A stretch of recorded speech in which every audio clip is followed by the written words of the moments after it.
നമ്മൾ പ്രതീക്ഷിച്ചൊന്നുമില്ല കിട്ടുമെന്ന്. പക്ഷേ നമുക്ക് ആദ്യം തന്നെ അടിച്ചിട്ടുണ്ട്. ആദ്യം കിട്ടിയ മീനിൻ്റെ പേരെന്ന് പറഞ്ഞാൽ കല്ലൻ കേറ എന്നാണ് നമ്മുടെ നാട്ടിൽ പറയുന്നത്. നിങ്ങളുടെ നാട്ടിൽ എന്താ പറയുന്നത് നമുക്കറിയത്തില്ല. അത് നിങ്ങൾ കമൻറ്റ് ചെയ്യണം. നമ്മളങ്ങനെ അതിനെ റിലീസ് ചെയ്ത് വിട്ടിട്ടുണ്ട് കേട്ടോ, കൊല്ലുമൊന്നും ചെയ്തിട്ടില്ല.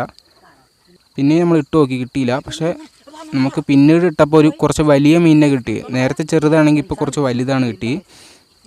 കാരണം നമ്മൾ കുറച്ചും കൂടി സ്ട്രെങ്ത് ആക്കിയിട്ട് വീണ്ടും ഒന്ന് നമ്മൾ എട്ടുകാലി വല വെച്ച് ഒന്നുകൂടി സ്ട്രെങ്ത് കൂട്ടിയായിരുന്നു. അപ്പോഴാണ് നമുക്ക് കുറച്ച് വലിയ മീൻ കിട്ടിയത്. ഇത് അത്യാവശ്യം വലുപ്പമുണ്ട്. ഇതിന് നമ്മുടെ നാട്ടിൽ പറയുന്നത് നൊണ്ണൻ വാള എന്നാണ് നമ്മളെ നാട്ടിൽ പറയുന്നത്. നിങ്ങളുടെ നാട്ടിൽ പറയുന്നതിൻ്റെ പേര് കമൻറ്റ് ചെയ്യണം ഗൈസ്. കുറച്ച് വലുതാണ്, കണ്ടില്ലേ? അത്യാവശ്യം വലുപ്പമുണ്ട്. ഇത് ചാടി കളിക്കുന്നുണ്ട്, ചാടി പോകുന്നുണ്ട്. അങ്ങനെ നമ്മൾ ഇതിന് റിലീസ് ചെയ്യുവാണ്. നമ്മൾ ഒന്നിനും കൊന്നിട്ടില്ല, എല്ലാത്തിനും റിലീസ് ചെയ്തിട്ടുണ്ട് കേട്ടോ. നമ്മൾ റിലീസ് ചെയ്തിട്ടുണ്ട്. അപ്പോൾ വീഡിയോ കണ്ടവരെല്ലാവരും ലൈക്ക് ചെയ്യുക, ഷെയർ ചെയ്യുക, സപ്പോർട്ട് ചെയ്യുക.